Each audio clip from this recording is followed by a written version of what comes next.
Do you suffer from schizophrenia? Now, it's a bit of a funny question, but let me explain myself a little bit. So, you know them real quiet, meek people who wouldn't say boo to a goose, and then they've had a drink and then they go all crazy on the dance floor. It's basically two people in one, and what we kind of need to think of is we all have different personalities inside ourselves.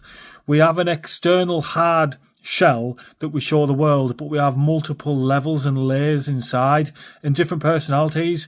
We can be super confident in a particular situation but really shy and reserved in another, and what we kind of need to do is we need to encourage and bring the best of ourselves out, because inside every one of us there's a super successful, super healthy, super caring, super sensitive, super funny person, but for whatever reason and for whatever social, environmental constraints that we put upon ourselves, we restrict and block this character from coming out. But really that could be the best version of ourselves. And is that not what we all want to be? We all want to encourage that person to come out. We all are stronger than we think we are. And I'm sure we've all surprised ourselves in a situation where we've been overconfident of what we thought we would be, or we've overachieved goals or challenges that we thought we'd never be able to achieve.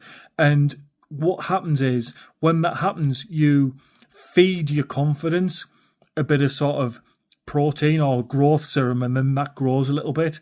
But what happens over time is your confidence gets knocked, or people will try and put you down, and that's when you lose a bit of your superpower kind of thing. But it doesn't mean that it's gone away. It's in there somewhere.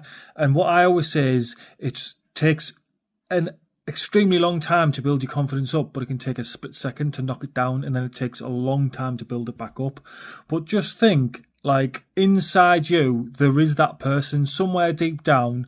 There's a person who will speak up, there's a person who can achieve, there's a person who can be fit and healthy and the best parent, dad, mother, and it's inside of you, just waiting to come out. And all you have to do is want that person to come out. It's not just going to come out on its own. You have to encourage them to come out, you have to entice them to come out, you have to work on self-development. And that's a big thing I'm trying to do in my life, is personal development, self-development, not just me knowledge, but me body, me mind, me soul, everything I possibly can. I'm trying to nurture, and I'm trying to be the best version I possibly can. And when you put work in, and when you're persistent and consistent, you become an average of them things. And I want to be a 10 out of 10 in every area.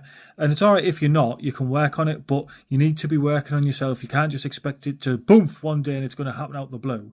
You need to make it happen 100%.